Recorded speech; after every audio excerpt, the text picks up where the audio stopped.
Throughout history, we celebrate heroes, rulers, and legends. But what if some of the most famous names in our textbooks were never real at all? Today, we're digging into the top 10 historical figures who may have never existed. He's Switzerland's ultimate hero, the expert archer who was forced to shoot at an apple on his son's head.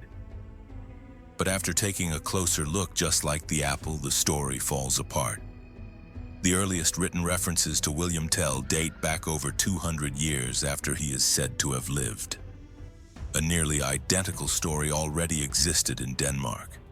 There's also no record of the tyrant Gessler the villain Tell defies. Yet Switzerland embraced the legend so profoundly that it put Tell on coins, statues, and national monuments. When historians questioned his existence in the 1700s, the government actually banned the book that dared to say he might be fictional. Sometimes a story becomes so meaningful that a nation refuses to let go of it. Picture walking along the Scottish coast in the late 1500s, when a clan of cave-dwelling cannibals leaped from the shadows. That's the story of Alexander Sawney Bean, a man said to have led his family in murdering and eating over 1,000 travelers. It's a horrifying tale. Preserved human limbs in barrels, piles of bones in a seaside cave, and King James VI himself supposedly marching 400 soldiers to capture the clan. But here's the problem. There is zero historical record of any of it. No missing persons cases, no criminal trials, no royal military reports. The story doesn't appear until more than a century later, likely created by English writers as propaganda to paint the Scots as brutal savages. And yet the legend stuck so well that there's now a tourist attraction claiming to be the Bean's Cave hideout. Rome's founders are iconic, twin brothers raised by a wolf who later established the greatest empire in history. But their legend wasn't written down until centuries after Rome's actual founding. The story borrows heavily from Greek mythology, abandoned infants, divine parentage, and heroic destiny, all tailored to make Rome sound as though it were chosen by fate. The tale became so important that the Romans stamped it on their coinage, statues, and artwork, turning a myth into official history. Sometimes civilizations don't just build monuments, they build legends. We all feel like we know King Arthur, the noble ruler with a magical sword and a table full of loyal knights. But here's the twist. There's more hard evidence for dragons than there is for Arthur's existence. No writer from the era in which he supposedly lived ever mentioned him.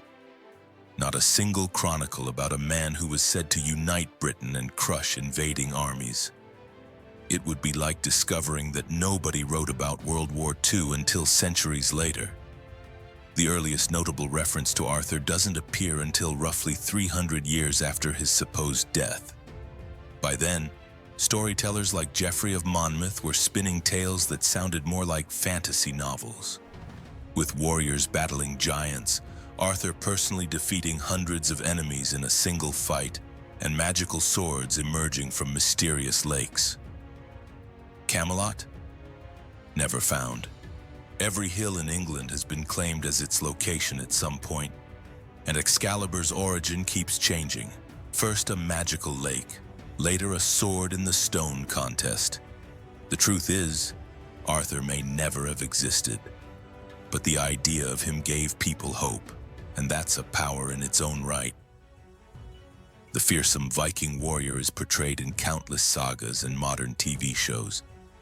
However, Ragnar is likely a composite of several real leaders whose achievements were combined into one legendary super Viking. We have strong records of his supposed sons, Ivan the Boneless and Björn Ironside, but no reliable evidence that Ragnar himself ever existed.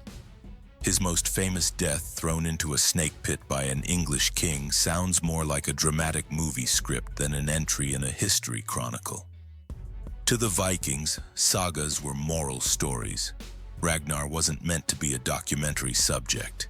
He was the embodiment of Viking heroism. If you've ever called someone a Luddite, you're referencing a man who may never have existed. During the Industrial Revolution, frustrated workers destroyed machines they believed were stealing their jobs. Whenever chaos struck a factory, rebels signed letters with one name, Ned Ludd, as if he were their leader. The government spent years chasing this mythical mastermind, only to eventually realize he was nothing more than a symbol, a fictional figurehead for a very real protest movement. Sometimes a story becomes so meaningful that a nation refuses to let go of it. While Mulan is celebrated worldwide as the brave woman who disguised herself as a man to save her father's life and defend her country.